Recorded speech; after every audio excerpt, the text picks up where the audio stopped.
Welcome to Amplifying Leadership. I am your host, Tara Lehman, a partner, coach, and consultant at Twin Life Coaching and Business Services, of which Amplifying Leadership is a division. This podcast is a place dedicated to amplifying your leadership through our guest stories, tips, information, and more.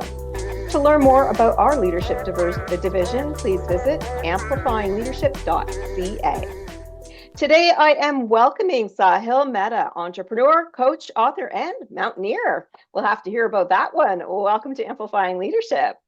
Pleasure to be here, Tara. So why don't we start with learning a little bit more about you and how leadership fits into what you do? And the Mountaineer piece. Yeah, well, let's kind of, as my mentor, Marshall Goldsmith says, let's start from the beginning. So, born and raised in Belgium, parents of Indian descent, lived in 5 countries across 3 continents. And everywhere that I've lived, I've been told that I'm an outsider, not necessarily in a bad way, but just you're not from here. And so I kind of adopted the world as my home. And so whenever people talk about diversity, I just never understood it because that's what I faced my entire life. So it's kind of the norm for me.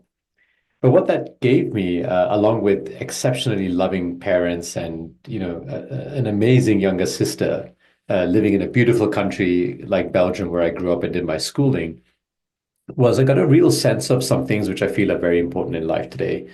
One, the diversity which I shared, just understanding different people's perspectives, because I realized that everyone who had a different upbringing than mine shared a view that I couldn't necessarily see. And by asking and being curious and just asking all these people questions, I got to see things from so many angles that I was able to then make a decision for myself on how I wish to see it. So I'm very grateful for diversity and all these wonderful people. I also learned about the importance of relationships. Yes. Yeah, because being a small community outside of the home country, all the people that were from the same region who were living in Belgium, there were a lot of celebrations, the festivities that are celebrated back home in India. So, the culture was there, but more importantly, everyone supported one another. So if someone is sick, you could just call up someone who had a good contact with a doctor and they would get you an appointment. If someone had troubles getting something done, there was always someone to lend a hand. And so I saw the value of relationships, and if you have the ability to serve others, to take advantage of that, right? And just be kind, because you were at that place once and it was not comfortable for you. And that's been great in leadership, because when I've started my businesses, failed, succeeded, and gone through the whole mix, whatever I've learned, I now share with the younger entrepreneurs, the younger business folks, because they can learn from all the mistakes and the victories that I had along the way. And I can, whether mentoring or coaching them. And then finally, it wasn't a very busy place, Tara, growing up in Belgium. I grew up in a city called Antwerp, not even 1 million people in population. So I had a lot of quiet time. And so I guess I was more reflective as a child. I would just kind of think and observe. And I feel that when I'm not running that fast, when I'm moving at a slower pace, and that's what I love about the mountains as well, is I look around me and I see beauty. And that's what I realized, that if I'm just running all the time, I'm missing out on all the wonderful things that are around me. I might be running faster than my teammates and not running together, which is not going to get the desired results. And so I realized running fastest is not necessarily the best in this, in the work environment. But that going slower and being more reflective, those traits have really helped me today. So those are just some of the things from my childhood that really stand out and have framed me to become who I am today.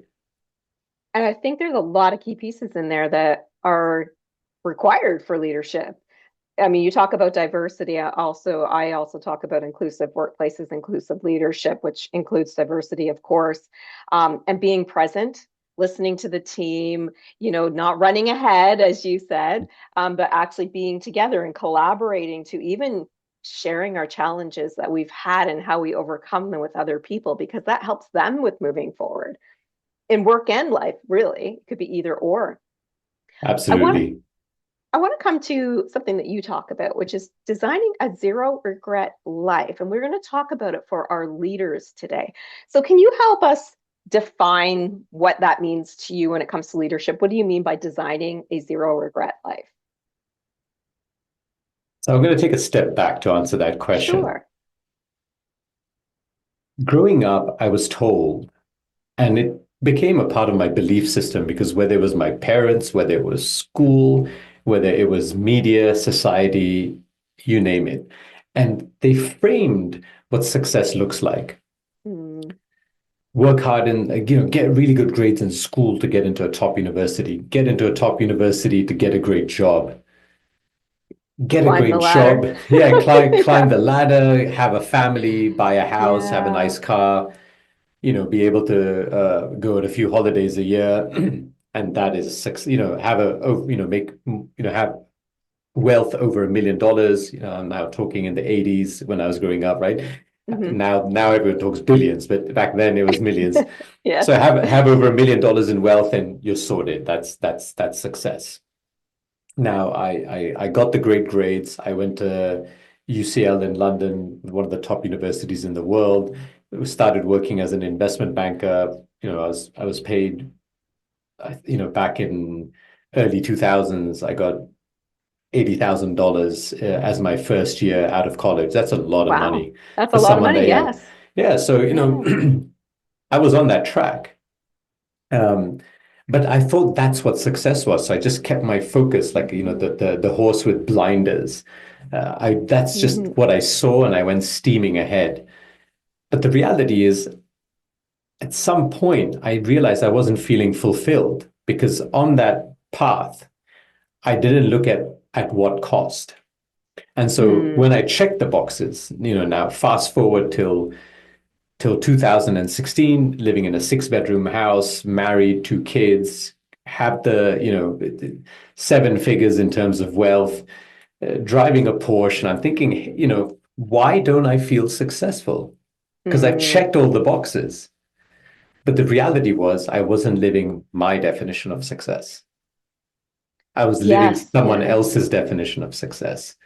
And that's what started to result in regret in my life, and health Mm-hmm. issues and relationship issues and so forth. And when I say relationship issues, I don't care if I lose a friend who's distant, but if it's my spouse, if it's my father, I care about those relationships. Mm-hmm. I and I don't want to wake up one day, 70, 75, 80, whatever it is, when I'm on my deathbed and go, should have, could have, why didn't Yeah. I? Yeah. All of those things. So I said, okay, pause. If you want to be successful, why don't you first define what success means to you? Mm-hmm. And this is where I'm going to bring the mountains in for a second. So Sure. in the mountaineering world, we have something called the 7 summits, and that's the tallest mountain on each continent. Okay. And it's considered one of those things. It's not the 7 hardest mountains, by the way, but it's just the tallest on each continent. And when you climb them all, it's like you've conquered the world, right? Right. That's the Yeah. metaphor. Now, I've done 2 of them. I don't plan on doing all 7 because my goals are different. I don't want to just check a box. But anyway, what I do is I tell people that I work with, I say, hey, what are your 7 summits? Mm-hmm. And people might say, well, why 7? Well, 7 is, I don't know, seven's got a ring to it. People like the Right. lucky number 7, 7 colors of the Yeah. rainbow, etc. So, and if I asked you for 3, pretty much everyone is going to say wealth, health, and Happy relationships. or You know, relationships. Yeah. Mm-hmm. yeah. So I mean, and happy. Let's say if you have to pick 4, those are the 4. It's too easy. Mm-hmm. But Tara, if I tell you pick 7, you now have to think and go, what else is important for me? Mm-hmm. And to give you Yes. an idea, one that came up for me that I didn't realize was so important was fun and recreation. Oh, that's interesting. Yeah. But had you told me to pick 3 or 4, that would have never come up. It wouldn't, because you're just going to go with what is normal and that everybody wants, right?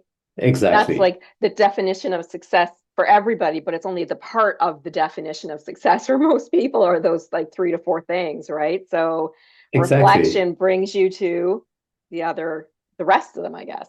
Yeah. And once you have defined the seven, and I'm not going to go into detail right now, but Mhm. we go through a process where we identify which ones you can afford to drop, which ones you can't. We prioritize them. But ultimately, you then have a lot more clarity on what success means to you, not Mhm. someone else, not influenced by anyone else, but to you. Now, here's the beauty. Every time you have to make a decision, Mhm. you then ask yourself before making the decision. I'm not talking about should I buy skim milk or whole milk, right? I mean, I'm talking about the big ones, the big decisions. Yeah. You ask yourself, what is the net effect on the seven mountains, on my seven summits? Am I Mhm. going net positive, meaning am I going up overall, or is it a net negative where I'm falling back? Mhm. And this was a game changer for me because I realized again, I had those blinders on like the horses wear.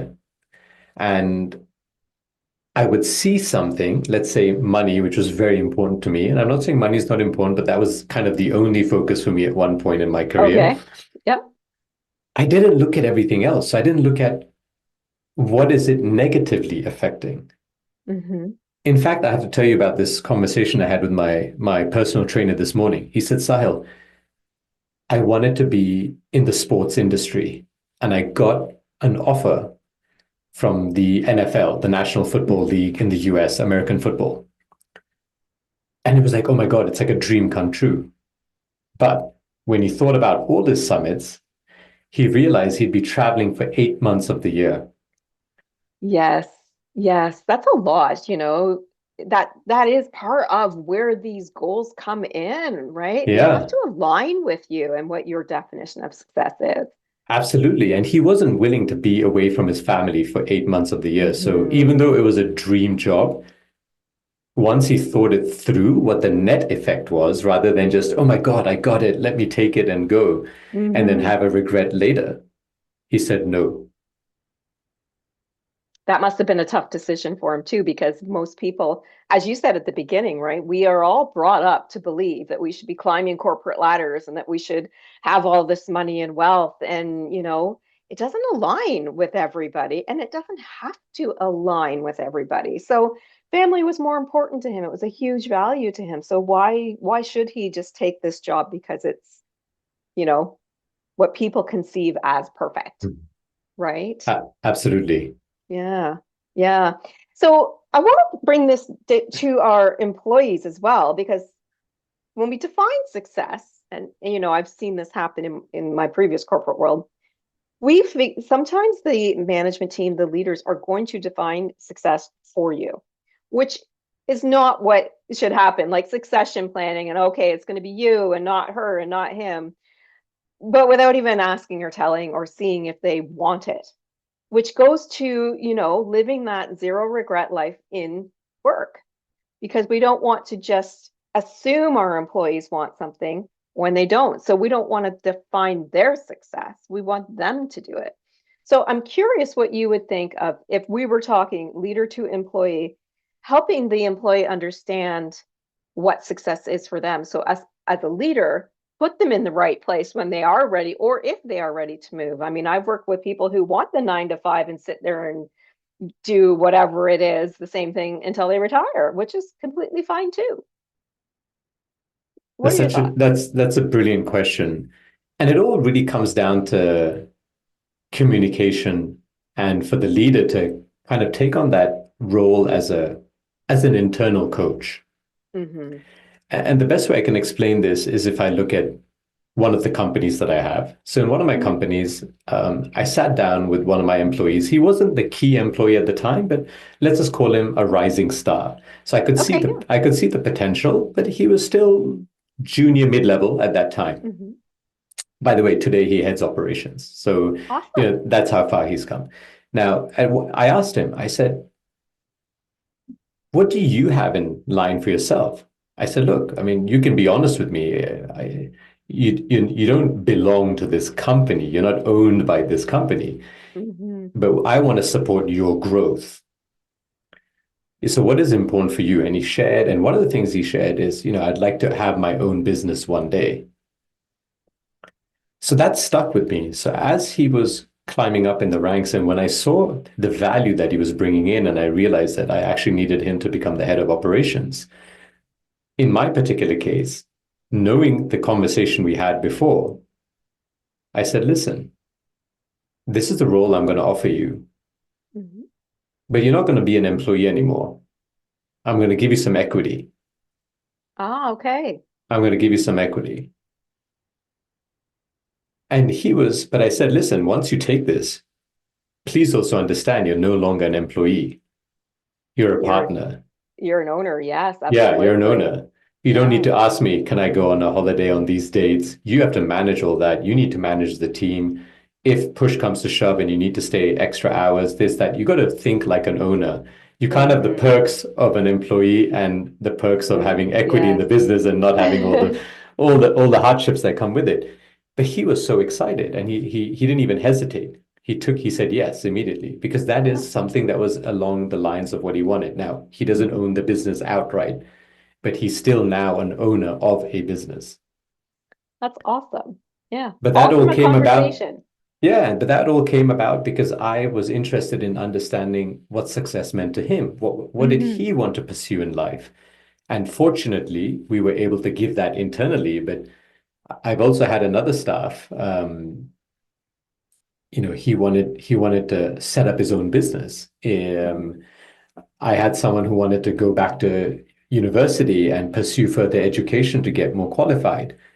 So we supported them. We knew that they were going to leave after a year or two, but we gave them the best foundation we could. But because of the honest communication, we planned accordingly as well, Hmm.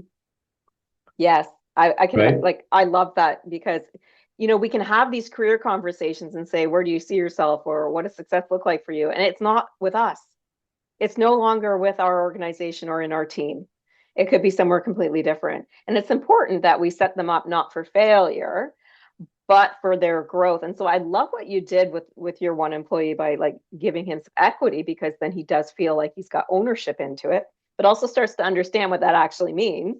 But what if the career is not at your workplace? And so you're saying we'll help them, and I agree, like give them whatever you can to make them successful when they leave. But this is where the planning comes in because now we can plan with notice for their departure, right? Exactly. And if we know that this is not the right place for them, we're not thinking ahead going, oh, I'm going to now, next year promote them to VP or manager or Mm-hmm. whatever that title is. You now have plan B in mind, which is another person, either internally or someone that you need to find from outside. Mm-hmm. And it's okay if someone doesn't want to work in the company. I'd rather someone leave than work without the passion and the drive. Yes. Yes, absolutely. Absolutely. So let's talk about decision making around this then, because obviously we have to make a lot of decisions when we are trying to replace people who maybe don't fit, or even with your employee who now has equity. How can the leaders and business owners listening make appropriate decisions without feeling any regret, either for themselves or for their team, even if they end up making the wrong one? So what if that one person says, I want to stay here and we promote them and it's the wrong decision because eventually they actually saw success differently, but they were afraid to tell us, as an example, of course. What are your thoughts around that? How do we accept those decisions maybe we made wrong? Sure. So the question here, the way I read your question is how fear is getting in the way. Definitely, because we would then feel a lot of regret for making a decision that either affected somebody else or affected us, and that fear, that imposter comes in. Absolutely. And the question I would flip it around and say, how Hmm. many good decisions did you not make to save that one not so great decision? Yes, that's a good point. Right. So I'd rather fall on my face once with one Mhm. employee than miss the opportunity to grow the company and grow the leaders around me, um, which could result in the company's growth being minuscule or, missing out Mm-hmm. on the potential.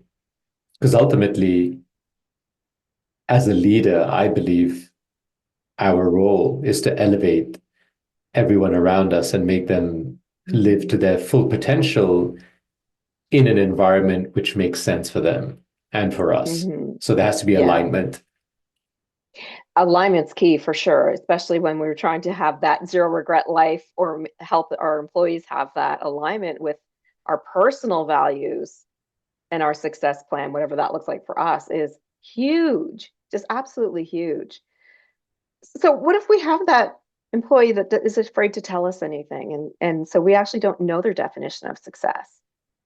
How do we handle that?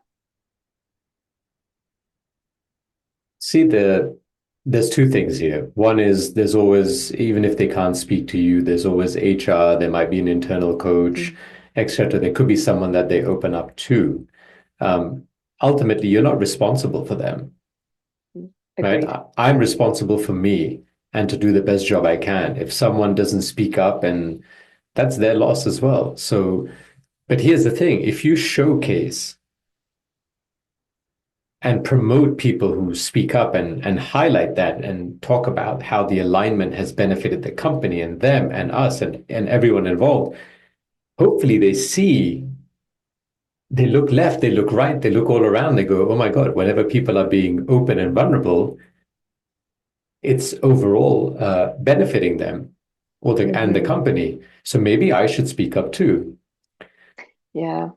But Let me let if they're not speaking up, there could be a fear that's there in them, preventing them from speaking up. I was coaching someone in who was the head of accounts. He was hmm just one below the CFO, and he didn't speak up. He didn't speak up. hmm He had great ideas, but in the weekly meetings, he would keep his mouth shut. Now he's a very intelligent individual. English also wasn't his first language, so there was a little bit of fear. What if they don't understand me? mm. And I asked him, I said, what's the worst that can happen?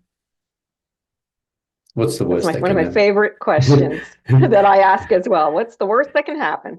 Yeah. And then he went through it and I said, is that really, I mean, like, is that really bad that will prevent you from speaking? Or, do you think you're going to get fired? Or so he goes, no, no, no.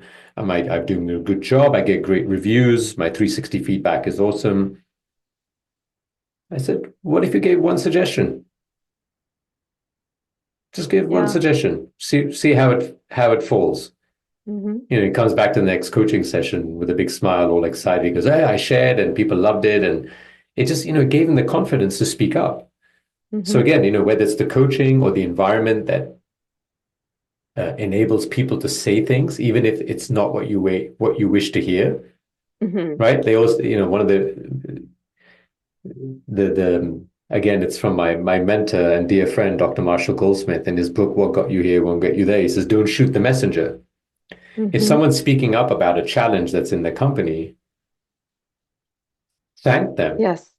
Because now you know about it because it Yeah, was probably just all like the talk behind the, coffee, I don't know where, water cooler, whatever, the chit chat that you don't hear.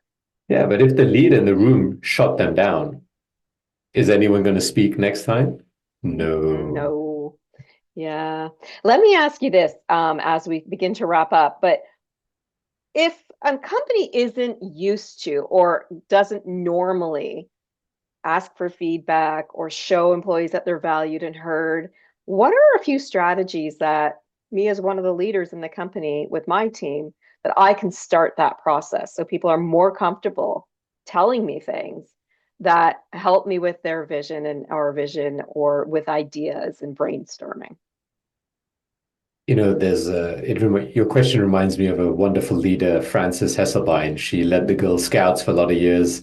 I think she lived till about 106 or something, if I'm not Oh, wow. mistaken. Just died a couple of years ago. A phenomenal human being. And one of the things she always used to say is leaders go first. Mm-hmm. So lead by Yeah. example. And one way you can do that is this amazing concept where no one really likes feedback. No one jumps It's up and tough down to, with joy, yeah. thinking, "Oh, someone's called me into Yay. their office to give me feedback." Now, even if it's good, that's not what's running through your mind. Usually, you're thinking. Exactly. Yes. Yeah. Reframe Yeah. that. But what if you're the leader and you ask your team, "How can I be a better leader?" Yes. It's not talking about the past, which you can't change. It's rather reflecting on the future.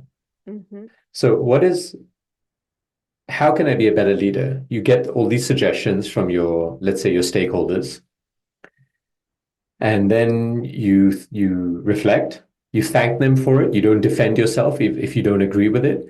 You just reflect, you thank them, and then you pick one where you feel that you agree with, and you say, you know what, I that makes a lot of sense. I'm going to execute on this.